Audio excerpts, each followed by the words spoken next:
सबको जय यीशु। संत योहन का सुसमाचार अध्याय 1 पद संख्या 29, चैप्टर 1 वर्सेस 29। उधर प्रभु का वचन ऐसा कहते हैं, दूसरे दिन योहन ने ईसा को अपनी ओर आते देखा और कहा, देखो ईश्वर का मेमना जो संसार का पाप हर लेता है। ईश्वर का मेमना, प्रभु का एक नाम है। ये यीशु का एक नाम है, एक विशेषता है, ईश्वर का मेमना।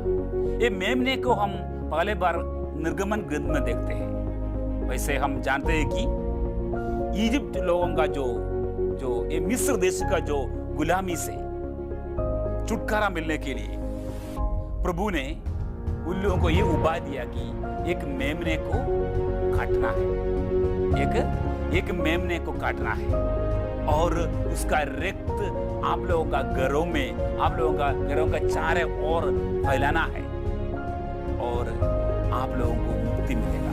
क्योंकि उस रात जो घरों में मेमने का रक्त खून नहीं है, ये सारे घरों में ईश्वर का दूध, संहार दूध, मारने वाला दूध प्रवेश कर आदि जो पुत्र को मारेगा।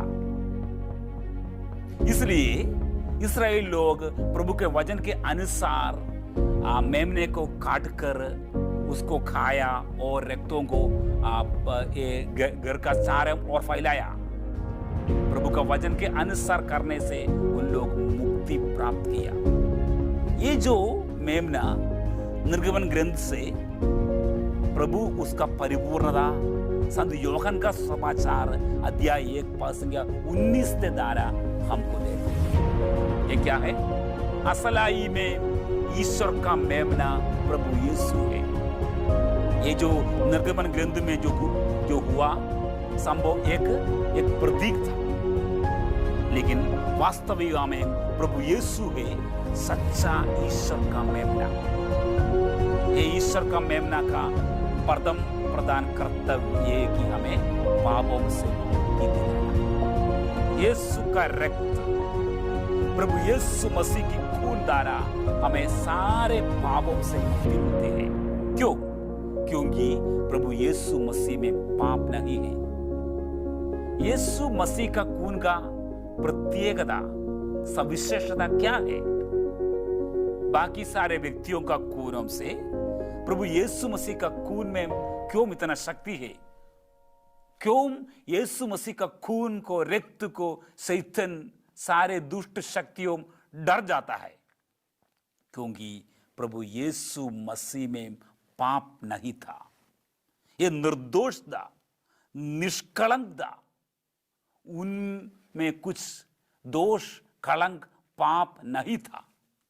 ये पापियों से अलग किए हुए व्यक्ति है। इसके बारे में इब्रानियों का नाम पत्र अध्याय 7 पद संख्या 26 द्वारा प्रभु का वाणी हमें कहते हैं।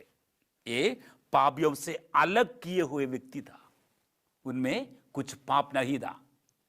पिलातुस ने प्रभु का जो परिशोधना किया, ये 3 बार उसका परिशोधना किया।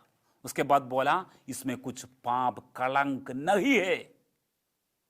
उसका जो परिशोधना के बाद एक मिलिट्री लीडर था पिलातुस, उसने बोला इसमें प्रभु यीशु में कुछ पाप नहीं है।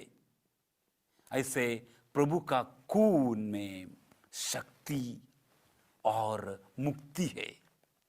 प्रभु का खून के द्वारा हमें छुटकारा मिलता है। प्रभु का खून को बुलाकर प्रार्थना करने से हमारा जीवन से, हमारा घरों से, हमारा परिवारों से, हमारा सारे बंधुजनों से शैतान का दुष्ट शक्तियां दूर हो जाते हैं और हार जाते हैं। इसलिए प्रभु यीशु को अपना जीवन का रखवाले के रूप में हम स्वीकार करना है। प्रभु के बिना हमें कई ओर से मुक्ति नहीं मिलते हैं। प्रभु के बिना हमें चंगाई कई ओर से नहीं मिलते हैं। प्रभु के बिना कृपा एवं वरप्रसाद कई दूसरे रास्तों से, दूसरे व्यक्तियों से, दूसरे स्रोत से हमें बिल्कुल नहीं मिलती है, क्योंकि सारे वरप्रसाद, सारे कृपा, सारे वरदान, सबका स्रोत सिर्फ हमारा प्रभु यीशु है। हमारा मुक्ति के लिए दिए हुए एक ही नाम है, प्रभु यीशु के नाम। यीशु के नाम के अलावा हमें दूसरा नाम पे मुक्ति नहीं मिलेगा, दूसरा नाम में शक्ति भी नहीं है। आजकल हमारा इस दुनिया में बहुत सारा व्यक्ति हम बोलते हैं कि शक्ति उधर है, शक्ति इधर है, ये भी सही है, ये भी सही है, ऐसा ऐसा करके सब बराबर है। दूसरा एक पढ़ाई है, सब बराबर है, सब बराबर नहीं है। यीशु के बराबर, यीशु को तुलन करने के लिए और कोई व्यक्ति नहीं है। ये हम जानना है और हमारा विश्वास में हम आगे बढ़ना है। आमीन।